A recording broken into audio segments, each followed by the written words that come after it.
आजची रेसिपी आहे बीटरूटचे पराठे. हे बघा असे मोठे मोठे मी 5 हे घेतले आणि हे बघा हे असे मोठ्या किसणीने किसून घ्यायचे आणि त्याचं पाणी असतं ना ते असं काढून घ्यायचं आपण. याच पाण्याने आपल्याला पीठ मळायचं आहे. आता आपण हे सारण बटाट्याचे पराठे कसं करतो तसं करून घ्यायचं. आता या कढईमध्ये 1 चमचा तेल टाकलं, त्याच्यात थोडासा ओवा टाकायचा, थोडेसे जिरे टाकायचे.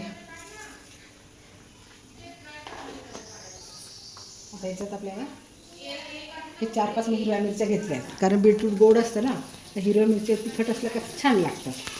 तर तुमच्याकडे लहान मुलं असतील तर थोडं कमी घेतलं तरी चालेल तुम्ही. त्याच्यात आता थोडे आलं लसूण पेस्ट पण घ्यायची. आल्याचा कच्चापणा घालून घेऊ आपण आधी. त्याच्यात आपल्याला आता कांदा पण परतून घेऊ आपण.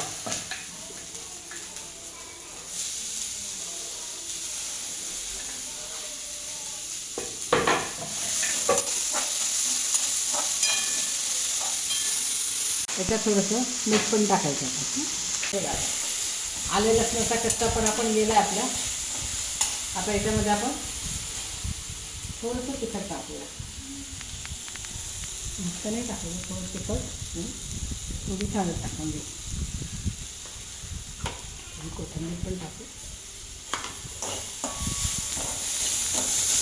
आणि याच्यामध्ये आपल्याला किस केलेला आहे ना, तो किस परतून घेऊ आता आपण.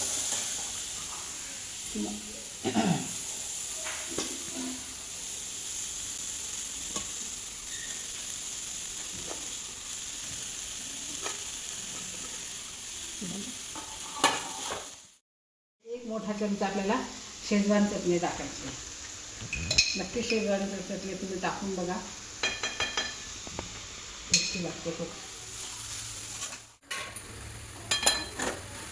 काढणार घे ना, याचा काढते.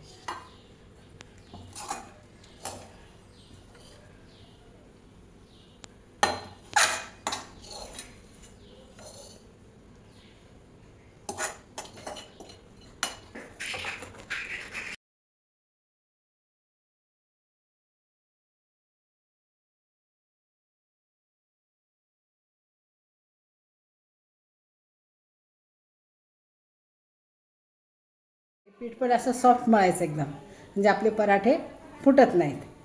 इतकं सॉफ्ट पाहिजे पीठ पण. हे बघा आता कढईमध्ये आपल्याला 1 चमचाभर बेसन पीठ भाजून घ्यायचं आहे. तुमच्याकडे भाजलेलं असेल तर तुम्ही भाजलेलंही टाकू शकता. आता याच्यात हे आपलं बीटची जी आपण भाजी केलेली होती ना, ती याच्यात टाकून घ्यायचं. जरा भाजलेलं नसल्यामुळे मला असं डबल करावं लागलं.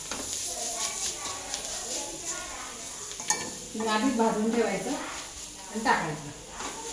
ही हिरवी मिरची ठेचली गेली नाही याच्यात अशी. हे बघा आता हे गार करायला काढून घेते, म्हणजे पटकन आपल्याला पराठा करता येईल.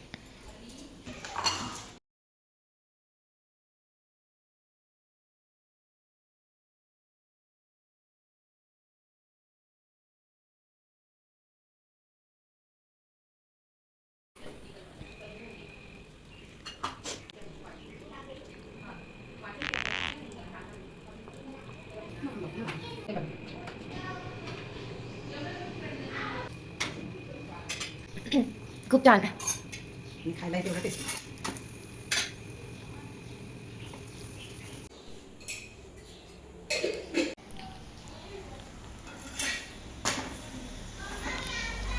हे बघा अशा प्रकारे आपण सगळे पराठे करून घेऊ. आता हे बघा आता दुसरं पण करते. घे मग तुला.